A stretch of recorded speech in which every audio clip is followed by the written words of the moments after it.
Le coup tordu, on va se souhaiter un bon anniversaire, le 300e épisode du coup tordu. Pour ceux qui nous découvrent, le coup tordu est un podcast qui parle de vélo, un podcast qui parle de cyclisme. Il y a des interviews, il y a des previews. Le coup tordu, c'est le podcast des passionnés pour les passionnés. Je vous retrouve pour le 300e épisode du coup tordu. Alors je vous rappelle que dans l'épisode précédent, on vous a donné sur la 17e étape de ce Giro 2025, on a rentré le top 3 de Romain Bardet, la cote à 7,5 et quand on a vu l'étape, on se dit qu'on aurait peut-être pu aussi aller gratter la victoire de Romain Bardet, voire le top 3 de Florian Stork qui était pas non plus complètement délirant. Enfin en tout cas voilà, une belle étape encore au niveau betting.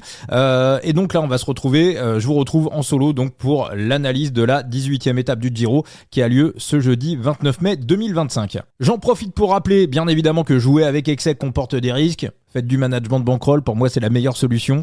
Ne faites pas n'importe quoi évidemment, et si vous vous sentez dans une mauvaise passe, faible psychologiquement, ça arrive absolument à tout le monde, mais voilà, ne jouez pas, voilà, je vous le dis, ne jouez pas. Si vous avez des galères dans votre vie, mettez les paris sportifs de côté, et puis voilà, je vous mets dans le lien de l'épisode le numéro de téléphone de Joueur Info Service si vous avez n'importe quel problème. N'hésitez pas à les contacter, voilà, à avoir des professionnels en face de vous pour vous aider si y a le moindre soucis, mais bien évidemment j'espère qu'il n'y en a pas et que vous jouez de manière prudente et raisonnée. Donc épisode très court pour ce coup tordu. Je voulais juste attaquer avec une bonne nouvelle l'épisode et remercier Thibaut qui m'a envoyé l'information juste avant le podcast.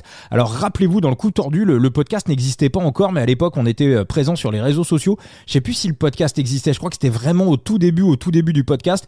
On avait fait une pétition, on trouvait que le marché du cyclisme était véritablement très fermé en France et on avait fait une pétition à l'attention de l'Argel qu'on avait envoyée au bookmaker. Vous aviez été, je sais plus, 200, 300 à peu près à signer la pétition pour qu'il y ait une offre de cyclisme supérieure en France. Et alors là, Thibaut m'a envoyé la nouvelle. Et alors la grande nouvelle, donc écoutez bien.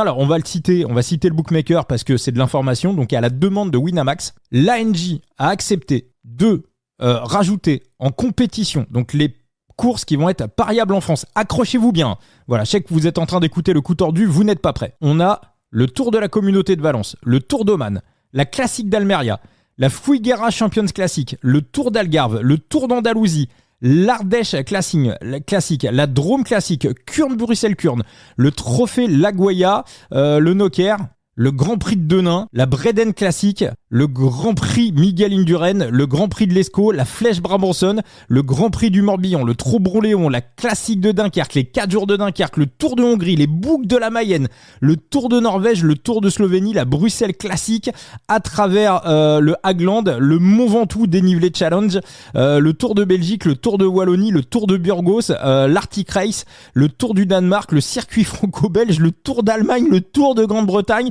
la Maryland Cycling Classic, le Grand Prix Industrie et de l'Artisanat, la Coppa Sabatini, le Grand Prix de Fourni, le Grand Prix de Wallonie, le Tour du Luxembourg, le Super 8 Classique, le Tour du Munster, le Giro dell'Emilia, la Coppa Super Bernocchi, les 3 Vallées Varesines, le Tour du Piémont, c'est complètement dingue, Paris Tour, le Tour de Vénétie et la Coupe du Japon en fin de saison, ainsi que la Veneto Classique. Alors il y a quand même quelques courses qui ont été rejetées, notamment le Tour de Turquie, voilà, le Tour de Turquie et le Tour de Langkawi, où là l'ANJ a dit non. Mais enfin, vous ne rêvez pas, c'est une révolution dans le cyclisme et dans les paris sportifs. C'est une révolution. Le marché va littéralement exploser et ça va nous faire plein de previews, plein de courses à analyser. Alors c'est des courses qu'on analysait déjà sur Side Limit.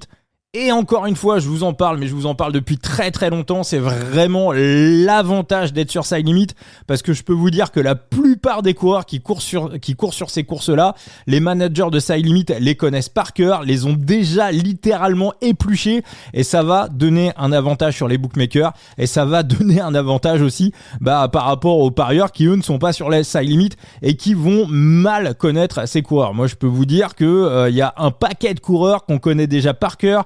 qu'on a épluché grâce à Side Limit, et ça, encore une fois, ça va donner un véritable avantage. Puisqu'on est sur Side Limit, je vous annonce que pour le prochain tirage au sort, je vous offrirai la carte de Viggo Mort, qui est dans l'académie d'Israël, qui a remporté une course aujourd'hui. Voilà, c'est un coureur américain, jeune coureur. Il a remporté la première étape du Alp Isère Tour. J'ai sa carte, voilà, je vous l'offrirai sur le prochain tirage au sort. Donc vous voulez participer à ce tirage au sort, si vous ne l'avez pas encore fait, inscrivez-vous sur Side Limit. Vous passez par notre code de parrainage, coup tordu 0 avec le chiffre 0, et on fera un tirage au sort dans le prochain podcast pour vous offrir la carte de ce jeune coureur Viggo Mort qui a remporté la première étape du Alp Isère Tour. On bascule sur donc la preview de cette 18e étape du Giro. Alors moi je vous invite à aller sur le site de Vélo Futé, hein. Vous allez voir la magnifique preview de Thibaut, et puis Enzo qui va sortir sa preview également sur son site The Big Gear. Donc a priori, à première vue, on pourrait se dire c'est pour les sprinters, mais il y aura quand même match, hein, parce que le début est relativement musclé. On sait qu'on arrive à la 18e étape, les coureurs en ont plein les pattes. On a quand même une ascension de deuxième catégorie plus 2 ascensions de troisième catégorie sur la première moitié du parcours. Donc si on a une course de mouvement, ça peut littéralement, on va dire, faire péter les sprinters. Il y a aucun souci là-dessus. Maintenant, pour moi, va y avoir un match. On va avoir une étape quand même relativement courte, et voilà, je sais que beaucoup partent sur un pic échappé. Moi, j'essaie quand même de regarder les équipes qui vont faire la chasse pour avoir un sprint et pour avoir un sprint massif. Du côté des Alpecin, on va jouer un sprint massif. Du côté d'Arkea, je pense qu'on va le tenter pour Luca Mozzato. Du côté de la Décathlon, pour moi, il n'y a pas de problème. On va jouer pour Sam Bennett. Ça fait 3 équipes. Les Intermarchés, ça peut jouer pour Tichens, ça fait 4 équipes. Les Lidl Trek, ils peuvent jouer sur plusieurs tableaux. Ça, je pense pas qu'on joue un sprint massif pour Mats Pedersen. On va peut-être laisser un petit peu les autres équipes travailler. Et Pedersen peut aussi jouer une passe décisive pour Mathias Vacek. C'est un scénario qui se tient totalement. La Q36.5 va jouer pour Matteo Moschetti. La Visma va jouer clairement pour Olaf Koy. Donc, ça nous fait quand même 6 ou 7 équipes où les coureurs, je pense, vont être plutôt bridés, vont plutôt rester groupés autour de leur sprinter. Il y a quand même des mecs comme Koy ou comme Bennett ou comme Cadem Groves qui touchent un certain salaire dans leurs équipes et qui passent la montagne pas uniquement pour faire un petit sprint. Ils sont déjà fait avoir par Casper Asgreen la dernière fois. Il n'y a pas eu énormément de sprints depuis le départ en Albanie.